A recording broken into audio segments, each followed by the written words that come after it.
Let's make history. Mill Basin was first settled by the Lenape Native Americans for thousands of years before the Dutch arrived. Then when they did, a guy named Jan Skank, who Skank Street in East New York is named after, built a home there, which is still in existence now, except they deconstructed it, moved it to the Brooklyn Museum, and reconstructed it. The Dutch also built a grist mill there, a building which is specifically for processing grain. So the local residents called the area the Mill first. And Mill Basin was actually an island originally. In the 1800s, during this period, about a quarter mile of water at its northern end was filled in, fusing it to the Brooklyn mainland and officially making it a peninsula. Mill Basin has a quote-unquote sister neighborhood known as Old Mill Basin.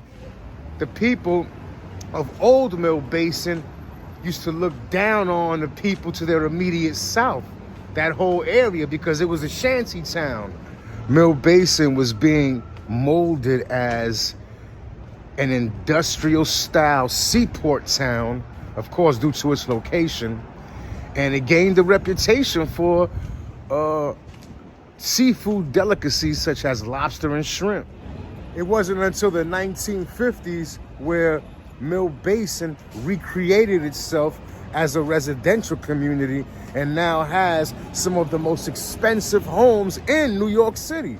As that's happening, Macy's and the old school department store, which some of you may remember, I certainly do, Alexander's, collaborated and built Kings Plaza Mall in Mill Basin, which opened to the public in 1968.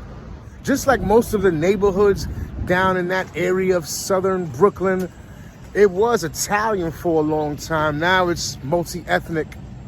They don't have any high schools. Teenagers from Mill Basin tend to go to Midwood High School to its northwest. It's a great place to live, if you can afford to live there, however.